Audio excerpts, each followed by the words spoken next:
Hey everyone, welcome to Sam's Sports Corner, episode 45. We got the Super Bowl coming up this week, and it's going to suck. I'm going to be honest with you right now. This is the one matchup I didn't want to see. The Eagles, led by Nick Foles, getting shredded by the Patriots. Because let's be honest, that's what's going to happen.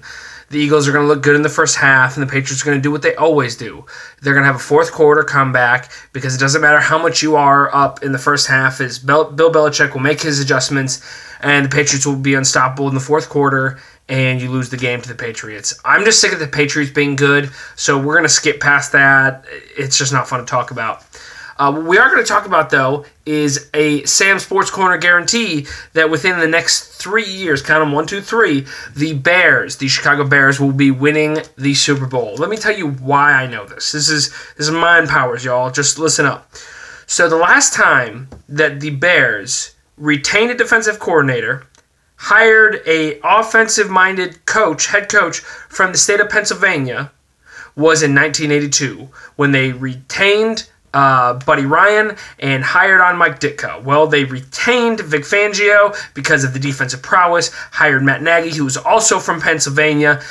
It took 3 years, and they won a Super Bowl. It'll take Matt Nagy and Vic Fangio to win a Super Bowl. 3 years. That's it. Max 2021.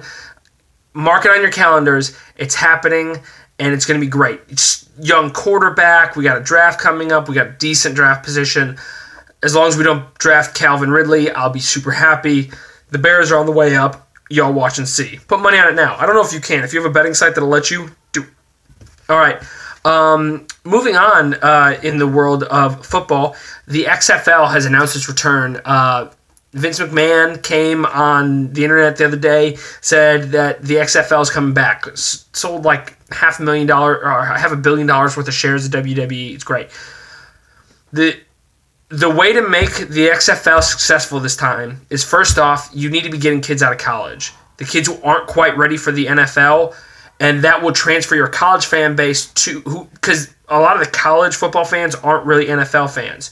If you get the kids who are just not quite ready for the NFL, make it kind of like a minors league or something, the XFL will get the fan base needed from those of us who just like to watch football, the college fan base, and the fan base who's sick of the NFL and all their bullshit. That's just how the XFL would succeed. The other key is get big sponsors like beer sponsors, bro culture type sponsors, Natty Light, Bud Light, Barstool Sports.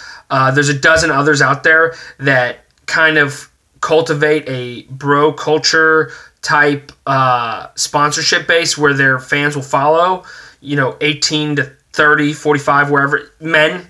That's who wants to see the XFL because they want to know what a catch is. They want to see big hit. They want to see people get decapitated, basically. It's blood sport is what we want to see. And that's what the XFL needs to be, which is why 100% they need to get rid of the rule that no criminal record. I understand he's like, well, Vince McMahon wants to be the anti-NFL. Players are going to have to stand for the national anthem. We're not going to have a bunch of criminals.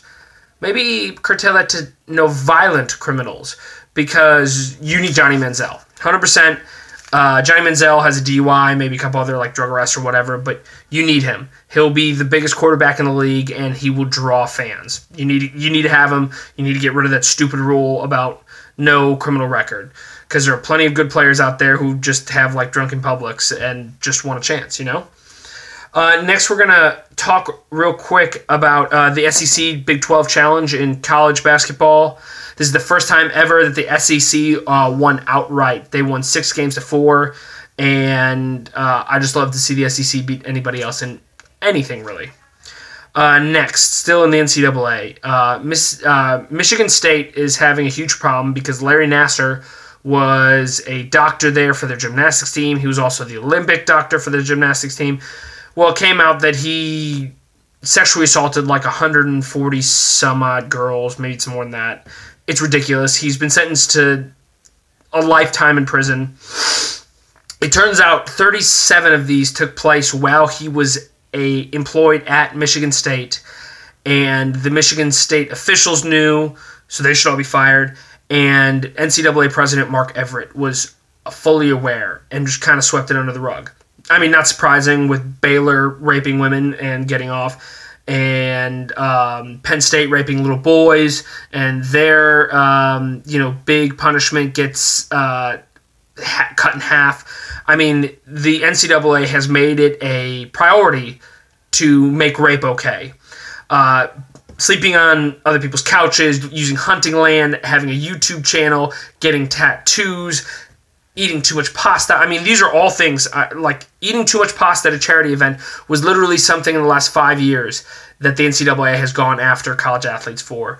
But they're not going after a university doctor for sexually assaulting 36 women. The NCAA is a joke, and like I've said in the past, they're an evil organization whose sole purpose is making money and intentionally hurting young men and women. Because of this, thank God that it is coming out, because Mark Everett needs to be fired, probably hung in the streets, and the NCAA needs to be disbanded, and a new organization needs to be formed to actually protect college students and get them their just dues. Last thing we're going to talk about today, now we're going to try and end on a higher note than the scumbag piece of shit Mark Everett, who should be drugged out on the street and beaten to death, is the asshole of the week. And I know that's kind of hard to follow Mark Everett because he really is the asshole of the week. Mark Everett, asshole of the week. We're going to go with LeBron as the idiot of the week. LeBron the other day reached 30,000 career points. There's only like 6 other players in history who have done it. It's great. It's wonderful. He's a great player. I don't take that away from him. I'm sick of the MJ-LeBron debate. Why he's the idiot of the week, I guess, is because before it happened, he was 5 points shy of hitting 30,000 before his game the other night. And he put out a Instagram post congratulating his younger self on this accomplishment, which is just the biggest douche, most ridiculous move you can make. Why would you congratulate younger you on an accomplishment current you made? Whatever. We're not getting into that. I really wish I had hoped that he just broke his ankle and didn't reach it, which I don't say about a lot of people, but I honestly wish he didn't. After I saw that post, I wish he didn't get it, because that is the most self-aggrandizing bullshit I've ever seen in sports. And I am sick of LeBron's social media. I like when LeBron goes on blackout from social media so we can just stop hearing about him.